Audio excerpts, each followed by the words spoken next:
உலகத்தில் இருக்கிற எந்த ஒரு நாடும் தன் நாட்டில தன்னுடைய புராதன சின்னங்களை மீட்டெடுக்கிறதுக்கு அகழ்வாராய்ச்சிகள் தேடுதல் எல்லாம் செய்யணும். ஆனா இந்த ஒரு நாடு எங்க அகழ்வாராய்ச்சி பண்ணாலும் பயத்திலையும் விலையும் இருக்கு. அப்படி பண்ணவும் விடாது, அதுக்குரிய ஊக்குவிப்பையும் செய்யாது. அப்படி பண்ணணும் என்று கேட்டா எங்கள்கிட்ட காசு இல்லை, நிதி இல்லை என்று சொல்லி அதை புறக்கணிப்பு செய்யும். எது இந்த நாடுண்டு உங்களை எனக்கு தெரிஞ்சிருக்கும். இலங்கை, ஈழம். என்ன நடந்து கொண்டிருக்கண்டா, போன வருஷம் யாழ்ப்பாணத்துல செம்மணி என்ற இடத்துல யாழ் மாநகர சபை என்ன செய்யுதுண்டா, அந்த இடத்தை செம்மணியின் இடத்தை மேம்படுத்துறதுக்கு குழி தோண்டி முதல் கட்ட திட்டமா ஒரு வேலையை தொடங்குது. குழி தோண்டி முதல் கட்ட வேலையை தொடங்கின கட்டத்துல அவைக்கு ஒரு பெரிய அதிர்ச்சி ஊட்டுற விஷயமா என்ன நடந்திருக்குன்னு பாத்தீங்களாண்டா, அந்த இடத்துல மனித எச்சங்கள், அதாவது மனித எலும்புக்கூடுகள் கண்டுபிடிக்கப்படும்.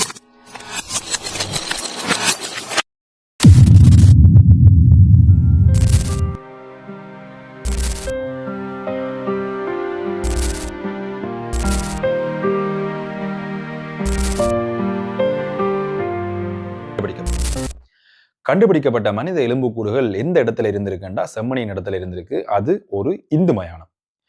அப்ப இந்து மயானத்துல எதுக்காக புதைக்கணும்னு முதல்ல ஒரு கேள்வி உருவாகுது. இந்த கேள்வி உருவாகினோடனே காவல்துறை என்ன செய்யுது, உடனடியாக யாழ்ப்பாண நீதவானுக்கு தெரிவிச்சு யாழ்ப்பாண நீதவான் உடனடியாக பார்வை செஞ்சு அங்க இருக்கிற அகழ்வாராய்ச்சி மையத்துக்கு உடனடியாக தகவல் சொல்லப்படுகிறது. நீங்க இங்க இருக்கிற தடயங்கள் எல்லாத்தையுமே முழுக்க ஆராய்ஞ்சு சரியான ஒரு இதை சமர்ப்பிக்கணும்னு உத்தரவு பிறப்பிக்கப்படுது. உத்தரவு பிறப்பிக்கப்பட்ட பிறகு 2025ஆம் ஆண்டு முதல் கட்ட அகழ்வு நடக்குது. அப்பைக்கு அங்க 25லேருந்து 30 முதல் கட்ட திட்டமா 30 மனித எலும்புக்கூடுகள் கண்டுபிடிக்கப்படுது. கண்டுபிடிக்கப்பட்ட எலும்புக்கூடுகள் அதிர்ச்சி ஊட்டுற விடயத்துல ஒரு சில விஷயங்கள் அங்க இருக்கு. பார்க்கறதுக்கு நெஞ்ச உருக்குற விதமா ஒரு தாயும் சேயும் இருக்கிற ஒரு மனித எச்சம் கண்டுபிடிக்கப்படுது. இப்படி கண்டுபிடிச்சு இதுகள் சமூக வலைதளங்களையும் சரி, மீடியாக்களையும் தொடர்ந்து பகிரப்பட்டு வருகிறது. இப்படி பகிரப்பட்டு வரைக்க அங்க இருக்கிற சிங்கள இனவாதிகள் என்ன செய்யணும்னா, 1995ல இருந்து 97 வரைக்கும் எல்டிடி அதாவது விடுதலை தமிழீழ விடுதலை புலிகள் அந்த இடத்தை கைப்பற்றி இருக்கணும். அப்பேக்க சிங்கள ஆக்களை கொன்று குவிச்ச இடம் ஒரு தகவலை வெளியிடணும். யாழ்ப்பாணம் தமிழக செறிந்த இடத்துல சிங்கள ஆக்களை கொன்று குவிக்கணும். இது வளமைக்கு மாறாக ஒரு வரலாற்றையே மொத்தமா மாத்துறதுக்கு ஒரு சதியை செய்யற மாதிரி ஒரு பார்வையை திருப்புது. ஆனா 95ல இருந்து 95க்கு பிறகு ஒரு கம்ப்ளைண்ட் ரிஜிஸ்டர் ஆகுது அங்க இருக்கிற ஆர்மி ஜெனரல்ல. அப்ப இருந்த ஜெனரல்ல யாழ்ப்பாணத்துக்கு மேலாளர் இருந்த ஒரு ஆள்ல கேஸ் ஃபைல் பண்ணப்படுது. 1995ல இருந்த கிருஷாந்தி என்ற ஒரு தமிழ் மாணவி காணாமலாக்கப்பட்டது பிறகு அந்த கேஸ் கொஞ்சம் கொஞ்சமா வெளிச்செழும்புது. அதுல நிறைய சிங்கள சிப்பாய்கள் மாட்டப்படினம். அப்படி மாட்டப்பட்ட ஒருத்தர் வாக்குமூலம் கொடுக்கிறார். நாங்கள் அந்த மாணவியை கொன்று ஒரு இடத்துல புதைச்சிருக்கிறோம். அது ஒரு இடம் மட்டுமில்லை, அதுல பல மனித புதைகுழிகள் இருக்கின்ற ஒரு திடுக்கிடும் செய்தியை சொல்றார். இந்த செய்தியை கேட்டோன்னே உலகத்தில் இருக்கிற எல்லாருக்குமே பெரிய அதிர்ச்சி.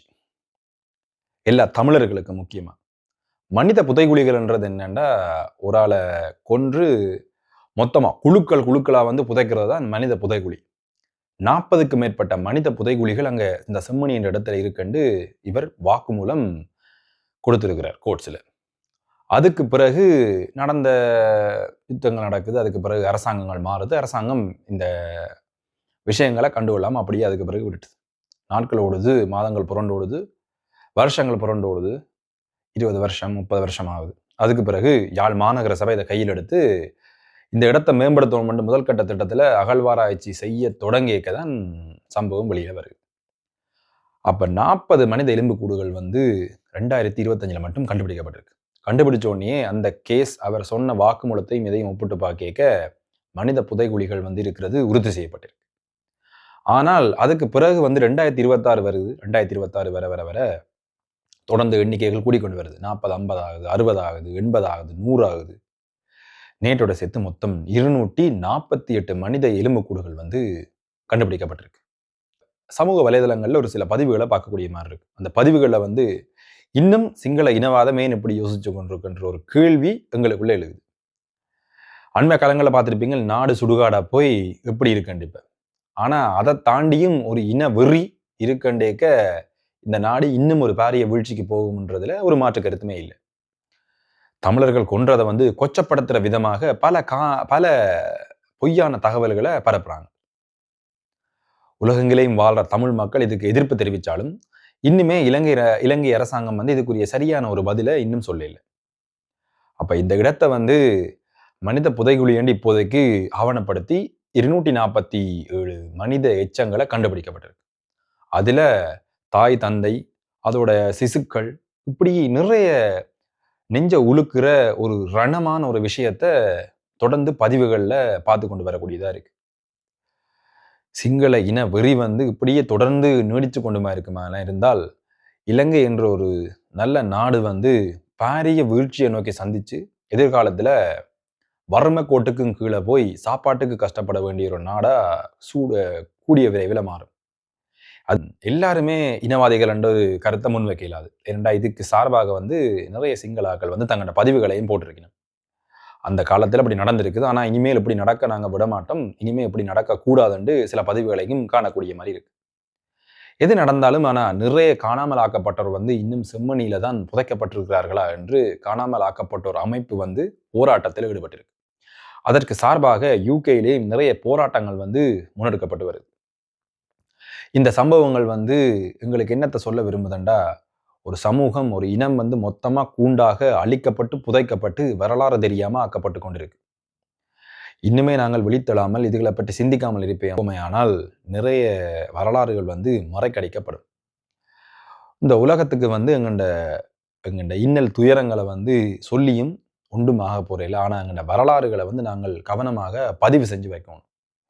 இந்த காணொலியில் நான் சில விஷயங்கள் வந்து குறிப்பிட்ட அளவு தான் சொல்லியிருந்தேன். என்னோட ஆதாரபூர்வமான விஷயங்கள் இன்னும் கிடைக்கல. கிடைச்ச பிறகு இன்னொரு காணொலியில் நான் இதை ஃபுல்லாக சொல்கிறேன்.